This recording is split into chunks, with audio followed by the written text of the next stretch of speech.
إن هذا القرآن يهدي للتي هي أقوم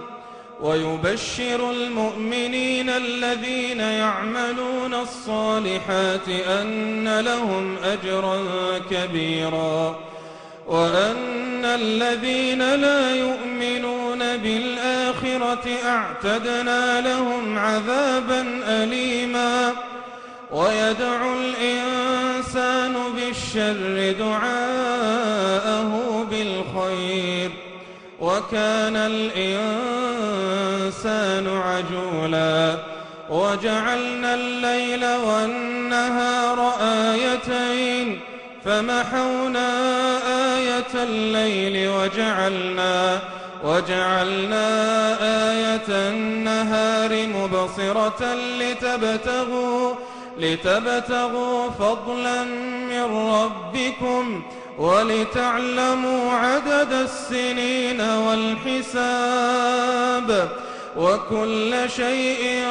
فصلناه تفصيلا وكل إنسان ألزمناه طائره في عنقه ونخرج له يوم القيامة كتابا يلقاه منشورا اقرأ كتابك كفى بنفسك اليوم عليك حسيبا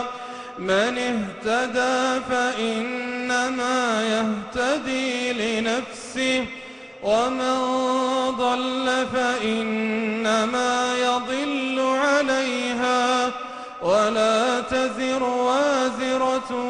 وزر أخرى وما كنا معذبين حتى نبعث رسولا وإذا أردنا أن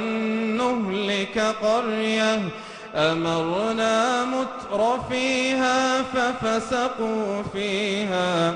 فحق عليها القول فدمرناها تدميرا وكم أهلكنا من القرون من بعد نوح وكفى بربك بذنوب عباده خبيرا بصيرا.